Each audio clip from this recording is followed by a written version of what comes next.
네, 지금 방금 소개받은 고승희입니다. 다시 한번 인사드리겠습니다. 감사합니다. 앞에 이렇게 플랜카드 붙여놓은 거 다 보셨어요? 네, 똑같죠? 가장 이쁜. 아닙니다. 예. 정말 이렇게 좋은 자리에서 이렇게 좋은 인연으로 만나뵙게 돼서 너무나 영광스럽습니다. 자, 제가 미리 프린트를 다 이렇게 책자로 만들어 주셨는데요. 오늘 하는 거는 고려시대 불화. 고려시대 불화고요. 다음 주 또 연속해서 하는데 그때는 조선시대 불화를 하는 강의입니다. 고려시대 불화다라고 하는 고려시대 불화를 실제로 보신 적이 있으십니까? 실견을 한 번도 없으세요? 네. 왜 그럴까요? 왜 한 번도 못 보셨을까요? 제주도에 없습니다. 제주도에 없어서 귀에서 우리나라 고려시대 불화라는 문화재라고 하기에 좀 그런데 아무튼 조성된 게 고려시대 때 조성된 불화가 약 지금 170여 점, 조금씩 또 나오고 있어요. 그래서 170여 점 가까이 있는데 그 중에 80%가 지금 일본에 가 있습니다. 예, 일본에 다 소장이 되어 있고 그 중에서 몇 개가 유럽, 미국 그 등지에 있고 또 몇 점이 우리나라 몇 점 아주 적게 그렇게 있습니다. 그래서 80%나 170여 점 가운데서 80%가 일본에 가 있으니 그들이 우리나라 그쪽 일본에서 본토에서 전시를 하거나 우리나라에 갖고 와서 전시를 하거나 하는 경우밖에 볼 수가 없다는 거죠. 우리나라에 소장되어 있는 거 빼고는. 굉장히 훌륭한 그런 불화들이 많이 있는데 그래서 아마도 도판 사진이나 그런 걸로만 보시고 아마 실제로 보지는 못하셨을 겁니다. 제가 불화 전공을 하면서 그림을 그렸습니다. 학부 때는. 제가 대학교 2학년 때 그때 이 공부를 정말 잘했구나 딱 결심했던 계기가 있었는데요. 그때 당시 삼성 호암아톨이라는 데가 서대문에 있었는데 거기서 크게 행사를 고려시대 불화 대전을 했었습니다. 그래서 매일 이렇게 도판 사진으로 그림을 보면서 조금만 사진 갖고 이렇게 그리다가 실제로 고려 불화를 원본을 본 거죠. 그래서 정말 깜짝 놀랐습니다. 아름답고 훌륭한 불화가 고려시대 때 그려졌다니 정말 생생하게 이렇게 아직까지도 잘 남아 있거든요. 그래서 몇 점을 그때 보면서 내가 이 공부를 하기를 정말 잘했다. 이 그림을 그리기를 정말 잘했다라는 생각을 갖고 또 오늘날까지 이렇게 온 것 같습니다. 자, 그 중에서 우리가 우리나라 우선 역사적으로 보면 문자가 사용되기 이전 선사시대라고 우리가 말하는 그 이전 시대, 그 다음에 역사가 문자가 시작되는 역사시대로 들어가면서 이제 우리나라는 삼국시대라고 흔히 이렇게 얘기를 하죠. 고구려, 백제, 신라, 그다음에 통일신라 거쳐서 고려, 조선 이렇게 옵니다. 지금 현재까지. 그 중에서 우리가 삼국시대 역사로서 문자도 기록하면서 있었던 시대는 남아있는 게 있을까요? 없을까요? 불화라는 게, 불교 회화라는 게 없죠. 예, 없다고 생각하시죠? 몇 점만 있습니다. 몇 점이 뭐냐? 그러니까 실질적으로 이렇게 우리 법당에 들어가서 예부를 드리기 위한 그림이 아니라 삼국시대에는요, 망자를 위한 그림이었어요. 그게 무엇이냐? 바로 고분벽화라는 겁니다. 고분벽화, 무덤 안에 벽화로서 남아있는 거죠. 그래서 벽화로서 남아있는 게 그러면 뭐가 불화가 있느냐? 장천1호분이라는 고분이 있습니다. 예, 고구려에서도 중기에 해당하는 그 시기인데요. 장천 1호분이라는 데에 어떤 그림이 있냐면 부처님 그림이 벽화로 그려져 있습니다. 부처님 그림, 불상이 그려져 있는 거죠. 그래서 대좌가 있고 그 위에 부처님이 갑자기 들고 앉아 계시고 그 무덤의 주인공이 들어와서 예부를 드리는 장면을 묘사를 한 그림이 있어요. 그래서 우리나라 불교가 딱 공인이 된 바로 4세기라고 우리가 얘기를 하죠. 그래서 372년이라고 그렇게 얘기를 하는데요.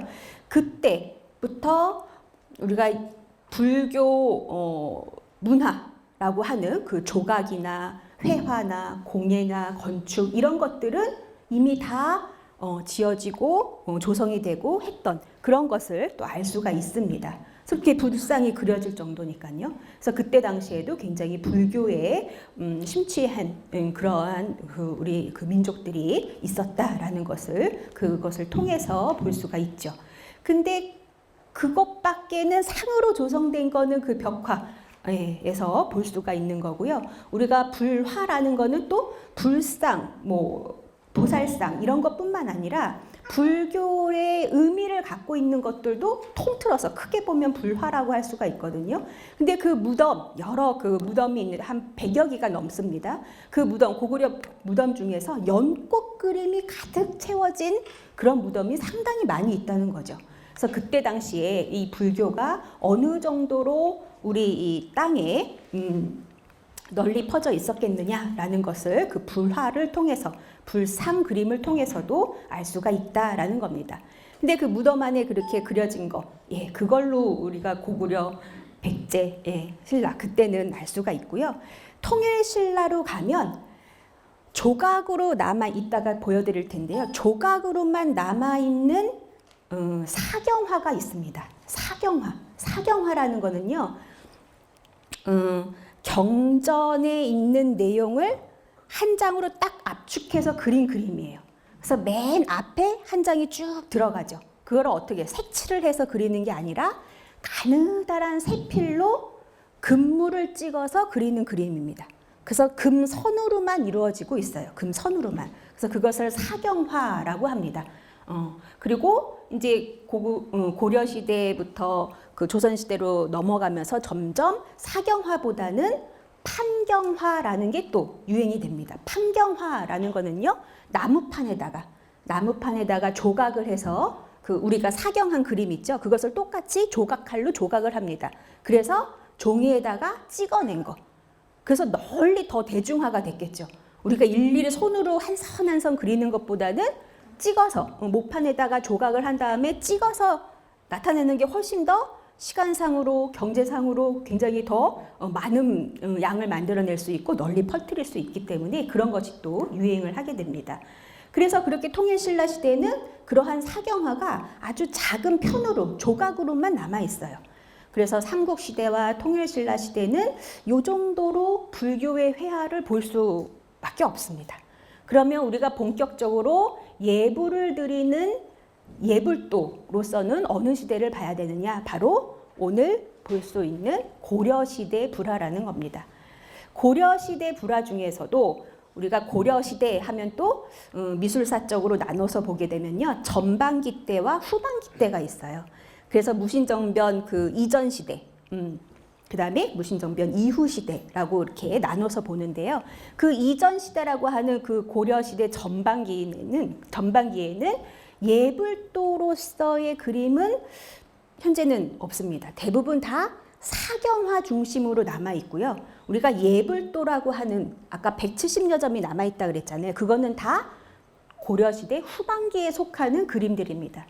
그래서 우리가 양식이라는 말을 미술사 용어로 많이 쓰는데요. 양식이라는 거는 스타일을 얘기하는 거예요. 그 그림의 스타일이 어떠냐라고 우리가 얘기를 하면서 양식이 전반기 때 양식은 어떻고 후반기 때 양식은 어떻고 그렇게 얘기를 하는데요. 그래서 전반기 때의 그 예불 용도의 불화는 남아있는 것이 없기 때문에 좀 논하기가 조금 어려움이 있습니다. 그리고 후반기 때는 여러 주제를 갖고 다양한 그림이 그려진 예가 170여 점, 그래도 많이 남아있다고 볼 수가 있는 거죠. 그래서 그것을 갖고 우리가 본격적으로 불교 회화에서는 그때부터 이렇게 얘기를 하고 있는 거죠. 자, 그래서 오늘 보시는 거는 바로 이 시기에 속하는 고려시대 후반기에 속하는 그 불화를 갖고 얘기를 해보겠습니다. 네. 시대 개간을 잠깐 이렇게 살펴보고 갈까요? 문화라는 거는요, 그 시대가 어떠한 사상을 갖고 생각을 갖고 있었느냐, 정치적으로 사회적으로 어떠한 생각을 갖고 불교는 또 어떠한 사상을 갖고 있었느냐에 따라서 이 불화의 주제조도 다양하게 그렇게 나눠지고 있는 것을 알 수가 있습니다. 그러면 고려시대는 도대체 어떤 나라였느냐라는 거죠. 고려시대 하면 918년부터 1392년까지를 얘기를 합니다. 이 통틀어서요, 이 한 470년 정도 되나요? 예, 그 시간 동안 온통 다 불교였어요. 이 공식적으로 이 고려시대는 불교 국가였죠. 그렇기 때문에 불교 문화가 어느 정도 융성을 했느냐, 불교 문화가 어떻게 발전을 했느냐, 그거는 뭐 상상을 초월할 정도로 그렇게 많이 발전을 이루었다고 보시면 되겠습니다. 자, 918년 태조 왕건의 등극과 함께 1392년, 약 470여 년 동안 불교로 유지했던 그 국교였습니다. 그래서 특히 광종 때 여러 그 강력한 중앙 집권적인 그런 정부 수립의 목적으로 유교적인 교양과 시문에 의한 그런 여러 가지 특징이 가졌던 나라의 모습을 볼 수가 있고요. 그 다음에 그 고려시대 그 책자를 보시면 똑같이 나와 있으니까 책자를 보시면 되겠습니다. 그리고 고려시대는 여러 동서, 교섭에 의해서 또 중국의 그런 문화나 그런 것들을 아주 적극적으로 받아들입니다. 그때는 삼국시대부터 많은 교류가 있었고요. 고려시대에도 마찬가지였죠. 그래서 중국에서 유행하던 여러 가지 문화적인 측면들도 같이 융성을 하는 그런 모습을 갖추고 또 어느 정도 스타일도 비슷하게 나와 있는 것도 같이 유행을 하게 됩니다. 고려시대 회화 중에서 가장 특이할 것은 뭐냐? 바로 불교 회화의 발달이다라는 겁니다. 우리 한국 미술을 얘기를 할 때 고려시대 하면 바로 고려시대 회화를 먼저 손으로 꼽습니다. 그 다음에 고려시대 하면 또 생각나는 게 고려청자. 예, 일반 미술에서는 그렇게 얘기를 하죠. 근데 이 종교 회화로서 우리 불교 회화의 발달은 정말 엄청난 그러한 그 호국 불교적인 성격을 띠면서 엄청나게 발전했던 그런 모습이었습니다. 자, 이때는 왜 그랬냐 하면요. 여기 써 있다시피 각종 법회가 대유행을 하게 됩니다. 국가에서 관장을 해서 법회를 이루는 그 국가적인 행사가 많았습니다. 그래서 이렇게 국가적인 행사가 많았던 그런 여러 법회도 많았기 때문에 이러한 그 행사를 위한 그런 그림들도 많이 그려졌다는 것을 알 수가 있고요. 그 다음에 이 원당, 우리가 그 나라에서 직접 관여하는 그런 원찰, 그렇게 얘기를 하죠. 그래서 그런 사찰이 굉장히 많았기 때문에 굉장히 귀족적인 그런 화풍의 모습을 띠면서 회화가 발전했다라고 보시면 될 것 같습니다. 자, 이 불교 회화, 우리가 불화라고도 얘기를 하는데요. 넓게 의미하면 모두 통틀어서 우리가 얘기를 할 수 있고, 조금 좁게 얘기를 하면 불교 회화라는 것은 바로 절 법당에다가 모셔놓고 예배를 드리기 위한 그런 그림이다라고 생각을 하시면 되겠습니다. 자, 이 불화라는 것은 우리나라 회화의 전통을 이어나가는 굉장히 중요한 의미를 갖고 있습니다. 그래서 단순한 종교화로서 볼 게 아니라 시대적인 배경, 불교적인 사상 이런 것까지 다 복합적으로 들어가기 때문에 굉장히 그 역사적으로 그다음에 미술사적으로 의미가 아주 크다고 볼 수가 있다는 거죠. 자, 우리나라 불화는 이렇게 고려시대 불화, 조선시대 불화 그렇게 크게 두 가지로 우리가 나눠서 살펴볼 수 있는데 그 중에서 이 고려시대 불화라는 것을 정말 아름답다, 세계적으로 정말 아주 뛰어난 그러한 그 작품이다라고 얘기를 하는 거는 여러 가지 이유가 있겠지만 그 중에서 구도라든지 형태라든지 색채, 그 다음에 또 제가 또 이번 시간에 계속 강조를 하게 되는 문양, 제가 문양에 대해서 논문을 많이 쓰고 있기 때문에 문양 이런 것도 굉장히 중요한 그러한 역할을 하고 있습니다. 자, 불교 회화, 불화의 그러면 고려시대의 불화의 특징이 뭐냐라는 거죠. 특징.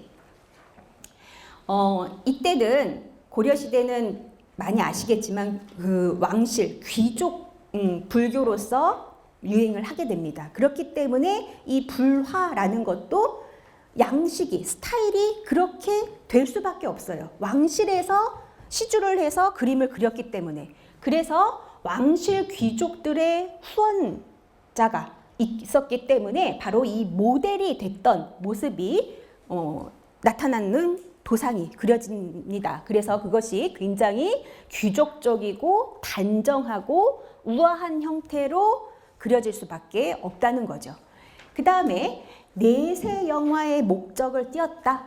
공덕 사상이 팽배했다. 그런 말씀 많이 들었을 거예요. 그래서 지금 이 생애에 많은 덕을 쌓아야지 나중에 죽어서도 좋은 곳에 갈 수 있다는, 바로 그것이 내세시당이죠. 그래서 내세 영화의 목적으로 바로 그 중심이 뭐냐? 바로 아미타 부처님이십니다. 극락세계에 갈 수 있는, 서방정토 극락세계에 주재하고 계시는 그 아미타 부처님. 그래서 아미타 부처님을 주제로 또 많이 그려집니다. 그래서 그 당시에 어떠한 사상을 갖고 있느냐에 따라서 이렇게 아미타 부처님이 많이 그려지느냐, 석가모니 부처님이 많이 그려지느냐, 이렇게 또 주제로 나눠서 볼 수가 있는데, 그때는 고려시대 후반기 때는 바로 이 아미타 부처님이 많이 그려졌다. 공덕 사상이 팽배해졌기 때문에 그렇게 볼 수가 있습니다. 네, 그래서 이 아미타 부처님 중심으로 해서, 아미타 부처님 하면요, 혼자 독존도라고 하죠. 단독으로 계시는 부처님이 계시고요. 그 다음에 양쪽에 보살님이 계신 불화 많이 보셨죠. 그러면 아미타 부처님이 계시면 양쪽으로 우리가 삼존도라고 얘기를 합니다. 세 분이 계시는 부처님 상과 보살상이 있는, 이렇게 삼존도로 그려질 경우에는 이 양쪽에 서 계시는 보살님이 누구냐? 네, 그거는 정해져 있습니다. 아미타 부처님 하면 항상 부처님 중심으로 왼쪽입니다. 우리가 봐서는 오른쪽이지만 부처님 중심으로 왼쪽에 계시는 분이 상수입니다. 그래서 왼쪽에는 관음, 오른쪽에는 대세지보살 또는 지장보살. 예, 지장보살도 그려집니다. 그렇게 그려지는 거죠. 엄격한 상하 2단 구도다라고 쓰여져 있죠. 예, 지금 그 특징을 얘기를 해드리는 겁니다. 상하 2단 구도다라는 것이 어떤 얘기냐 하면요, 우리 지금 현재 법당에 가면 부처님이 앉아 계시는 그 자리 외에 모두 둘러싸고 많은 보살님들과 군상들이 그려져 있습니다. 그렇죠? 그거는 상하 2단 구도가 아니에요. 고려시대에는 어떻게 그려졌느냐? 부처님이 앉아 계시는 설법도의 경우 앉아 계시고 무릎 아래쪽으로 보살님들이 내려가십니다. 그래서 엄격하게 격이 딱 나눠줬었어요. 그래서 고려시대는 대부분 많은 설법도에서 보면 대부분 삼존도일 경우가 대부분 그렇습니다. 이게 그 구존도라는 거는 부처님, 아미타 부처님 외에 8분의 보살님이 계신 보살상이 있는 것이 구존도, 이렇게 얘기를 하는데, 구존도일 경우에는 조금 위로도 올라가긴 해요. 무릎 위쪽으로. 하지만 삼존도의 경우에는 딱 정확하게 상하 2단 구도로 그려지는 게 대부분이다라고 보시면 되겠습니다. 그 다음에 굉장히 풍만하고 활달한 인물 형태를 갖고 있다. 아까도 말씀드렸다시피 귀족적인 그러한 모습을 띠고 있기 때문에 이러한 특징을 갖고 있는 겁니다. 그 다음에 아주 화려한 금을 사용하고 있습니다. 어디서 특히 볼 수 있느냐? 문양입니다. 문양. 원색적인 색깔이 칠해져 있어요. 그죠? 대부분 고려시대 불화 보면 빨간색, 지금 뭐 걸려져 있는 그 예불도도 마찬가지지만 원색적이죠. 빨간색, 녹색, 청색, 그죠? 예. 그런 색으로 많이 이렇게 색이 올라가 있는데, 고려시대에도 마찬가지입니다.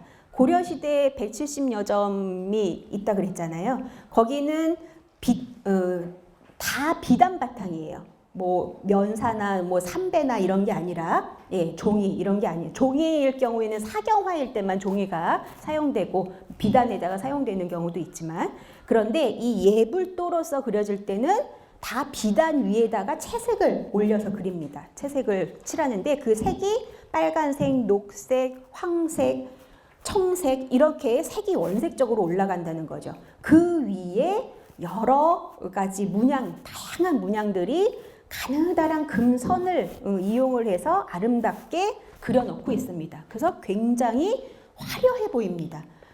당연할 수밖에 없겠죠. 귀족적인 그러한 불교 국가였기 때문에 굉장히 화려한 그러한 모습을 띠고 있습니다.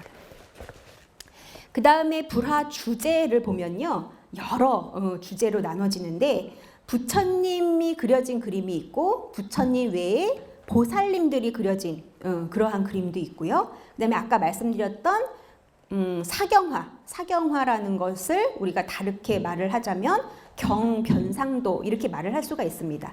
변상도라는 것은 경전에 나와 있는 내용을 갖고 상으로 변화시켜서 그린 그림, 그것을 변상도라고 얘기를 하는 겁니다. 그래서 경전 안에 있는 내용을 상으로 변화시켜서 그림으로 그린 거, 그것을 우리가 경변상도다 그렇게 얘기를 하죠. 그 다음에 또 한 가지는 관경변상도라는 주제를 갖고 있는 것도 있습니다. 관경변상도는요, 이것은 조금 어려운 얘기인데 서분변상도와 정종분 변상도로 나눠서 볼 수가 있습니다. 서분의 내용과 정종분 내용이 다르게 나타나요. 그래서 이것을 통틀어서 관경변상도 이렇게 얘기를 하는데요. 이따가 슬라이드를 또 보면서 얘기를 해드리겠습니다. 그 다음에 미륵하생경 변상도라는 것도 있습니다. 미륵하생경, 미륵부처님. 우리 부처님, 여러 부처님이 계시는데 미륵부처님도 계시잖아요. 그래서 미륵부처님께서 이거는 미륵하생경에 의거해서 그린 그림입니다. 이 불화는요, 뭐든지 다 소위 경전이 있습니다. 그냥 아무렇게나 그리는 게 아니에요. 경전 안에 있는 내용을 갖고 그림을 그리는 겁니다. 그래서 그 주제가 되는 경전이 있어요. 그래서 이 미륵하생경 변상도는 미륵하생경의 내용을 갖고 그림화시키는 거죠. 그래서 미륵상생경이 있고 하생경이 있는데 이 상생경도 그림으로 그려지지만 우리나라에서는 없습니다. 남아있는 게. 근데 하생경 변상도는 우리나라에 지금 고려시대에 3점이 남아있습니다. 그래서 이 하생경 변상도의 또 특징은 미륵부처님은 앉아있는 모습이 달라요. 우리가 여러 부처님이 이렇게 계시는데 다 비슷비슷하잖아요. 부처님 모습이. 그쵸? 예, 그걸 어떻게 처음에 구분을 하십니까? 이분은 어떤 부처님이시다. 저분은 어떤 부처님이시다. 네, 수인. 수인을 갖고 얘기를 하죠. 그래서 아미타 구품민을 하시고 계시는 아미타 부처님을, 그 다음에 석가모니 부처님은 항마촉지인을. 그러면 이 미륵 부처님은 어떻게 하고 계실까요? 뭘로 구분을 정확하게 할 수 있을까요? 앉아 계시는 모습으로 구분이 가능합니다. 더 쉽게. 예. 어떻게 앉아 계시느냐? 여러분들 이렇게 앉아 계시는 것처럼 의자에 앉아 계시듯이 앉아 계세요. 대부분 부처님은 가부좌를 틀고 대자 위에 앉아 계시잖아요. 근데 그림으로 나타나는 것을 보면 미륵 부처님은 의좌좌를 하고 계십니다. 의좌좌. 그래서 이렇게 두 다리를, 양쪽 다리를 내리고 편안하게 의자에 앉아 계시는 것처럼 모습을 보이고 있습니다. 그래서 미륵 부처님, 미륵 하생경 변상도는 이렇게 미륵 부처님께서 의좌좌에 앉아 계신 그런 모습으로 그려지고 용화수 나무 아래에서 3번 설법을 하시죠. 그래서 용화삼회도라는 말도 합니다. 그래서 그러한 변상도를 얘기를 합니다. 그거 외에도 조사도라는 게 있고요. 그다음에 나한도, 선불교가 많이 유행을 하면서 이제 나한도도 많이 그려집니다. 그래서 불화의 주제가 이렇게 부처님 그림, 보살 그림, 경변상도, 미륵하생경, 관경변상도, 조사도까지 아주 다양한 주제를 갖고 그렇게 그려집니다. 자, 지금 조금 전에 말했던 것처럼 그럼 부처님을 구분할 때 어떠한 모습으로 구분하기가 쉽느냐? 바로 이 손가짐이죠. 손가짐. 인계라고 합니다. 인계. 그래서 어떤 부처님을 보고 석가모니 부처님이다, 아미타 부처님이다, 비로자나 부처님이다, 로사나 부처님이다. 예, 그렇게 구분을 하는 거는 바로 손의 모습을 갖고 한다는 겁니다. 석가모니 부처님, 아미타 부처님은 아까 말씀하셨고요. 그 다음에 비로자나 부처님은 그러면 어떠한 손 모습을 갖고 계시나요? 예, 맞습니다.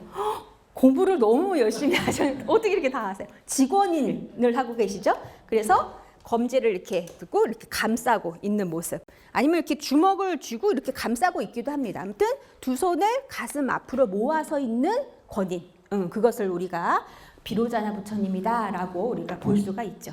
로사나 부처님은 로사나 부처님 설법인을 하고 계십니다. 양쪽 팔을 들고 이렇게 하고 계세요. 이것이 바로 설법인입니다. 설법인. 그래서 이렇게 손의 모습을 갖고 우리가 저분은 아미타 부처님, 석가모니 부처님, 비로전 그렇게 구분을 할 수가 있다는 거죠. 그 중에서 우리가 이 아미타 부처님 고려시대 후반기 때 가장 많이 그려진 이 아미타 부처님은 어떠한 수인을 갖고 계시느냐 하면 바로 아미타 구푸민이라고 제가 써드렸습니다. 아미타 구푸민을 짓고 계십니다. 자, 이 구푸민을 그러면 어떻게 해서 구푸민이냐? 품을 세 단계로 나눕니다. 상품인, 중품인, 하품인. 그래서 상중하로 나누고 그 중에서 또 다시 세 번 또 나눠요. 그래서 상품 상생인, 상품 중생인, 상품 하생인, 그 다음에 중품 상생, 중품 중생, 중품 하생, 하품 상생, 하품 중생, 하품 하생 이렇게 나눈다는 거죠. 그래서 아미타